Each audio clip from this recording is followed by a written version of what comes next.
Hey guys, welcome back to the channel. This one might be a bit boring because I'm not doing much, but done a fair bit to the car, so I'm just going to give like a talk through of shit that's been done and whatnot. You can probably notice everything's black inside here now, but I'll get to that in a second. I'll just go up the front of the car.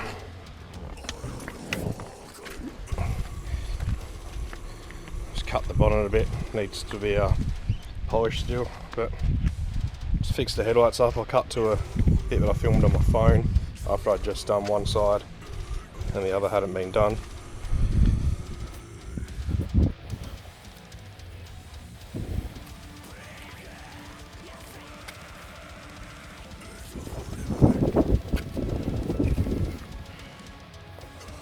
But apart from that, I whacked in some Calais, VZ Calais rear tail lights.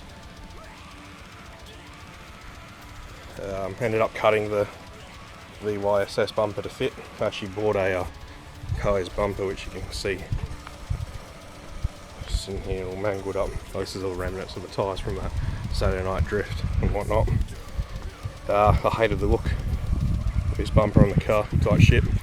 I decided to cut my bumper, but I'll probably cut to some photos that I took of it. But yeah.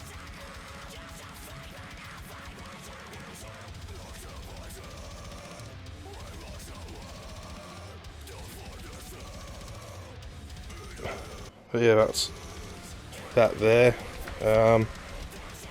This video will be out after the fuel system, but apart from that, I have then also done some interior shit. So VZ Calais door trims, front and rear. Mine is wiper rear, so I ended up just drilling a hole and yeah, just putting that on and having a switch up in there just so there isn't a hole. Does absolutely fuck all. Got the VZ Calais rear seats in, and you can see the other door card there. Maybe you can see the front. Looks so much fucking nicer. But the main thing is did the VZ Calais black trim kit. So black roof liner, what do you call it, sun visors, the sunglasses holder, all the pillar trims and whatnot. I'll give a quick little rundown of how you do that in a sec, but also today I picked up some SAAS bucket seats. So these seats will be getting fucked off, and there'll be video of me welding them in. I just can't get to it right now because my drills are up at work still. Struggling for content for next few videos because of all this corona shit. My swings have changed. It was a 2-in-1, now it's a 28 and 14, so 4 and 2 essentially. So instead of just having to have 3 videos ready, I've got to have, I think it's 5 videos ready. I've only got one uploaded. This will be the second one. Still got a Varex exhaust to weld in the rear. I've already whacked a switch in there for it to be used. Car obviously needs a good tidy up as well. But yeah, this is actually the first time I've sat in these seats. They're fucking comfy.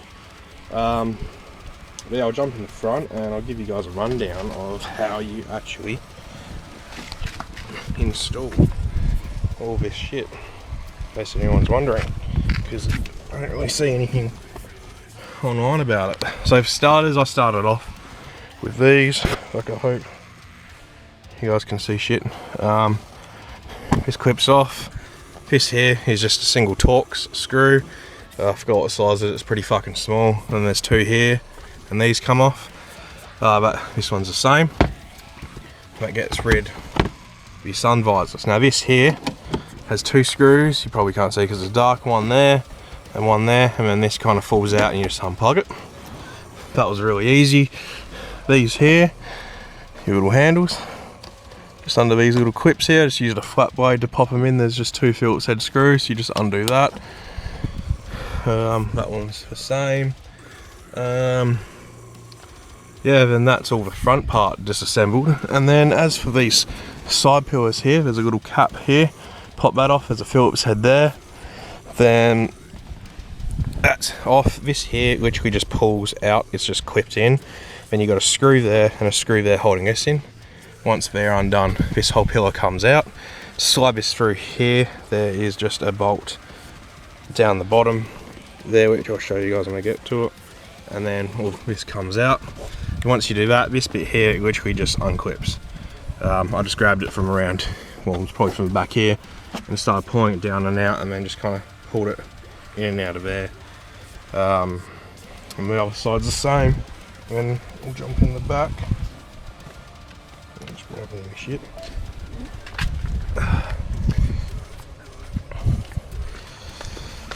Alright, mind the mess. Half my other shit's in here. This down here is the bolt I was on about to get the seat belt out. So for this here, same thing. Pop the tabs, 2 screws there, they come out. Take the rear seats out, which if you don't know, on the underside here there's a little lever, like a little tag.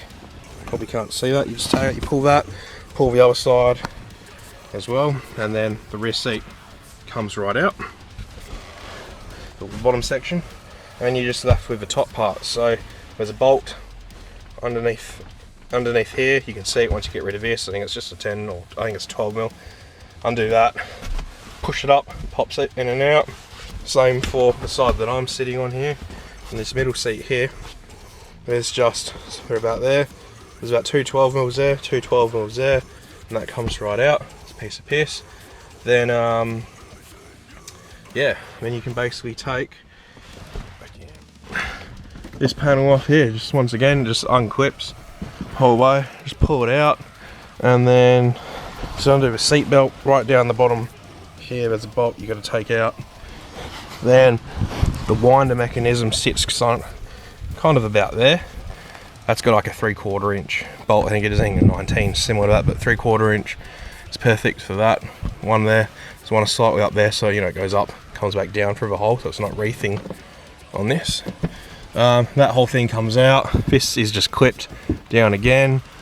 Then after that, there's only like a little tab here, the front corner, and the other front corner there. It's just like a little tab that this roof liner just sits on, so it doesn't fall down on its own. And after that, once you pull that down a bit, you have a like a plug and 2 wires for this light, same as there. And then about here, there is a harness plug. This harness plug sends the wires to there and to these lights. That's where it's all connected. Just undo that, and then it will just pull out. It's easier to wind these front seats down here and here, and then if I want to fall down, you can kind of bend and fold it out. I got it out on my own, but I got the misso to give us a hand putting it in. Yeah, because I didn't really want to bend and damage this one, because it was pretty nice. It looks perfect now, but when it was out in the light, you can see a few marks. I've still got to wipe down all the door cards and whatnot. But yeah, so like I was saying, I've got the front bucket seats to go in. I'll take a photo of them and whack them on the screen here so you guys can see them. I've also got all that centre bit off. I do have a surround for it. I've just got to stop being a Jew and order the double din stereo for that, because 2 of those gauges are actually up in the cluster gauge pod, and then the only one I won't be using is volts, which I don't really need. I could get that anywhere really. But also another thing which I'm hoping is also with all this extra time at work, and it works out to be more pay as well, because I fly midweek and pays Monday to Sunday, so instead of having a small shit pay and flying week and then a full pay for when I'm there, and a small shit pay for fly out week, I should get a small shit pay, 3 big pays, and then a small shit pay. So with all that, I'm hoping I'll be able to order the Link ECU wiring harness, map sensor, la-di-da-di-da. I'm probably going to order a new fuel reg as well, because I think maybe this one's busted as well. Maybe the pumps were fine, it was just a fuel reg fucking up, because with this new fuel system in, every time I rev it, the fuel pressure still goes all over the place, even though it's not creating boost. Like you rev it, it goes up, and then as revs come down, it goes below, and then it comes back and steadies, where as before it used to just hold at 3.5 bar regardless of how I rev it.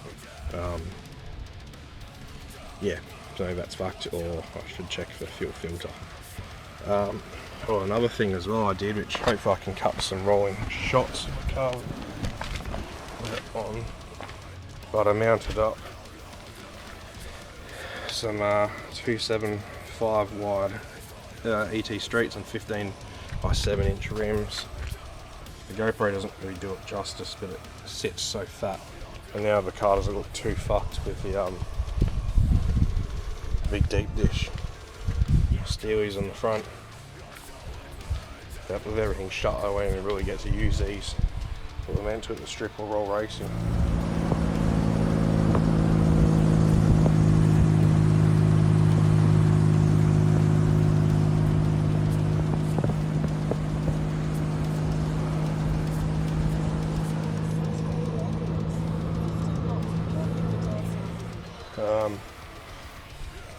Yeah, quickly as well, one thing I forgot to show in the last video. Also added that on, some corn fed boost onto my toolbox. That's pretty cool. Hopefully I'll be picking up an oil cooler as well for this thing. One for white OTR. P-plated days I was going for a black and white theme when I still ran engine covers. I've got to pull that out and paint it. But yeah, hopefully I'll be picking up an oil cooler for that, so there'll be a video on installing that, and hopefully I'll be able to get out to a track day and test it, see what temperatures everything gets up to. Yeah, and then there should be a few videos coming up on this. Hoping to do a decent build on it once I get all these tyres out. I might take it for a spin for you guys, but there's big plans for this ute that kind of involve this as well. But yeah, that's, 12 minutes of bullshit talking. Half of yous probably aren't here anymore watching it, which I don't blame yous. It's not a very interesting video, but yeah, if you wanted how to do a roof liner, that's how you do it. But it's a bit of an update what I've been up to this week, just running around buying all these parts, blacking it in. I was going to film it. It took like 3 hours to do, whacking it all in, but it would have taken 5-6 hours if I was filming, changing camera angles, setting a tripod up. Wasn't doing it at home, I was somewhere else, so would have been an inconvenience to them too, with me taking up more time in their workshop. But yeah, but if you're still here watching, thanks for that, appreciate it, and hopefully the next one will be a bit interesting. If this is the last video for 2 or 3 weeks, I apologise, but while I'm away I should be able to order some parts, which hopefully should arrive by the time I get back, and I'll be able to make a couple more videos on it. May even just send it and put it back in for a tune once I put the fuel pressure reg on, and just see what we can squeeze out of it. I don't really care if it doesn't make more than 570 horsepower like it previously originally made. I just want the power band to hold out to like limiter 6.4, whereas it peaks at about 4,000, 4,500, and then by 5,000, 5,500 it's dropped 70 horsepower, 70, 80, 90 horsepower. I think this time it made like 551 at 4,500, and by 5,300 it was at like 460 horsepower or something. It just tapers off. It doesn't hold the boost level because the turbine wheel's flogged, and yeah, that's pretty much it.